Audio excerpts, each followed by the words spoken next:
jeune femme fraîchement mariée venait d'obtenir un très bon emploi. Nous voici ici dans l'histoire. À cause de ma générosité, j'ai perdu mon emploi et mon mari. Bienvenue dans notre témoignage. Vous allez remarquer un peu les parasites autour du sang, c'est normal. Il pleut ce matin ici chez nous et une grande pluie. Voilà. Donc, je ne sais pas si ce témoignage sera le dernier parce que dans notre pays, le Gabon, les réseaux sociaux seront suspendus jusqu'à nouvel ordre et nous ne pourrons plus véhiculer la parole de Dieu, le témoignage, via les réseaux sociaux jusqu'à nouvel ordre. Donc, on va voir jusqu'où cette décision ira et ensuite on va reprendre nos activités au cas où l'Internet sera rétabli.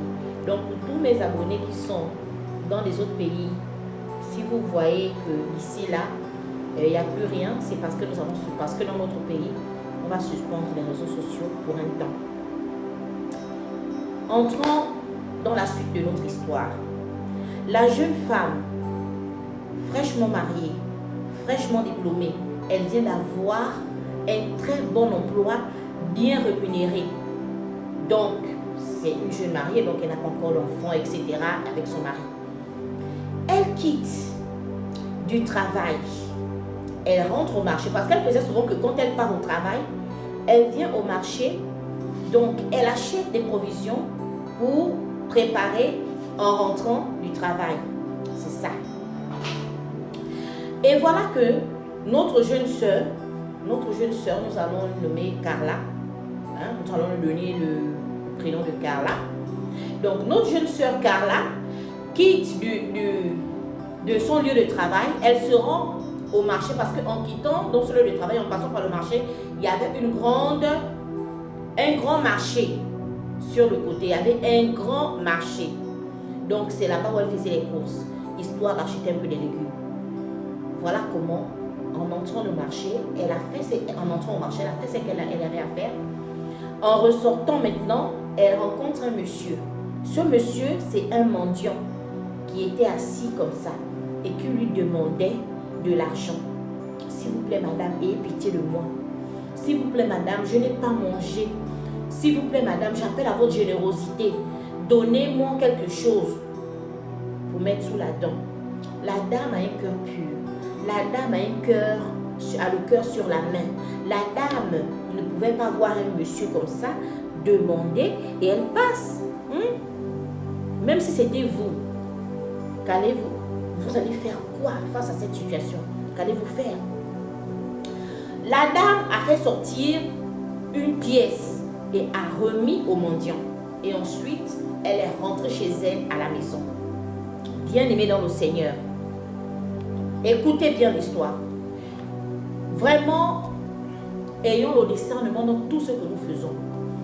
Quand elle rentre à la maison, bien-aimée, elle voit son mari qui l'attend à l'embrasure de la porte. Son mari se tient debout. Son mari se tient debout. Et lui dit, tu reviens d'où? Pourquoi tu rentres tard comme ça? Elle dit, oh, mais je rentre tard comment? C'est l'heure à laquelle je rentre d'habitude. C'est l'heure à laquelle je rentre d'habitude. Je rentre tard comme mon mari. Qu'est-ce qui ne va pas? Quand tu as passé une mauvaise journée, je suis là, je suis allée prendre un peu des légumes, etc. pour cuisiner comme d'habitude. Alors que d'habitude, son mari la recevait toujours avec beaucoup de joie, des câlins, etc.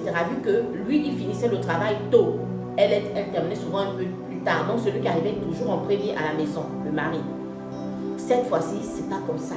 Le mari se tenait déjà vraiment là devant la porte et lui dire, en tout cas, tu prends tes clics éclates et tu sors de ma maison. Elle a dit non, ça ce n'est pas possible. C'est un couple qui s'aimait, ils venaient de se marier. Vous-même, vous connaissez des nouveaux mariés. Quand vous venez à peine de vous marier, ce que ça fait. Vous êtes vraiment amoureux l'un de l'autre. C'est-à-dire que vous, jamais l'un sans l'autre. C'est-à-dire que vous êtes toujours ensemble. Cette fois-ci, elle a dit attends, je rêve. Je comprends pas ça. Est-ce que j'ai raté un épisode? Mais elle dit, mais chérie, Hein, chérie, mais qu'est-ce qui ne va pas?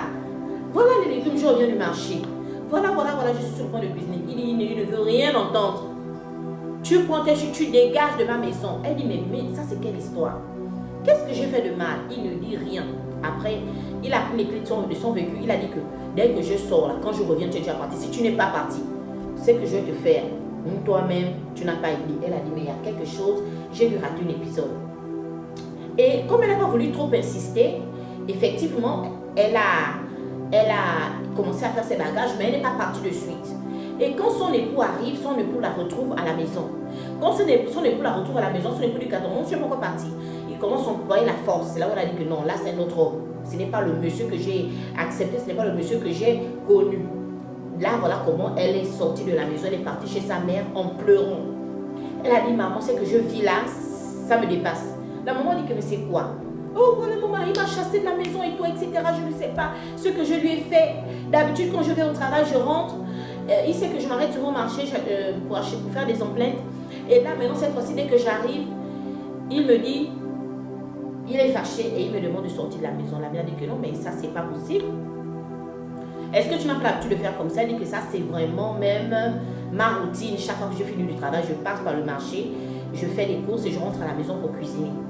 La mère dit que mais qu'est-ce qui ne va pas? En tout cas, on va essayer de raisonner, de parler avec ton mari le lendemain, puisque là, il est encore en colère.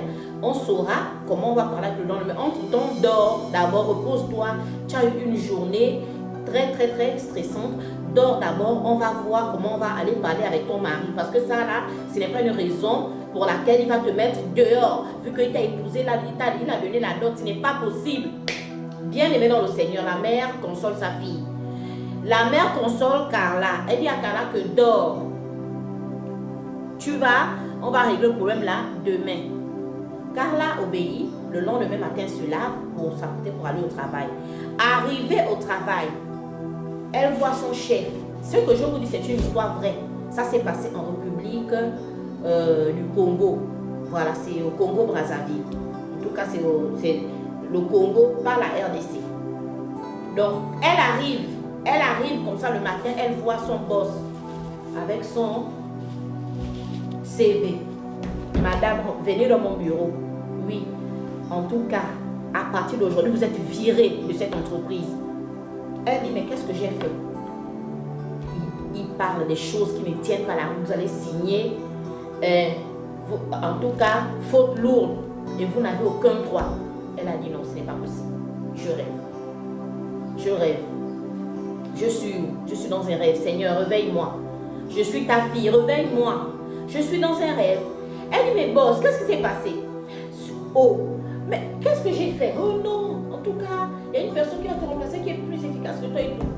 Oh, voilà comment notre sœur Carla perd en même temps son emploi. Pourquoi? Qu'est-ce qui a été l'élément déclencheur? Souvent, elle allait au marché, elle faisait ses courses. Elle n'avait jamais rencontré le mendiant pour demander de l'argent. Mais ce jour, elle a eu le malheur de rencontrer un mendiant qui lui a demandé une pièce. Quand elle a donné la pièce, on ne sait pas ce qui s'est passé. On ne sait pas ce qui s'est passé dès lors. Notre soeur Carla rentre chez elle à la maison en larmes. Elle pleure toutes les larmes de son corps. Elle explique à sa mère que j'ai été sûrement maudite quelque part parce que je ne comprends pas même attitude avec mon patron qui vient de me virer de l'entreprise. La mère dit non, là ça dort. Ça dort. La suite dans la partie 2.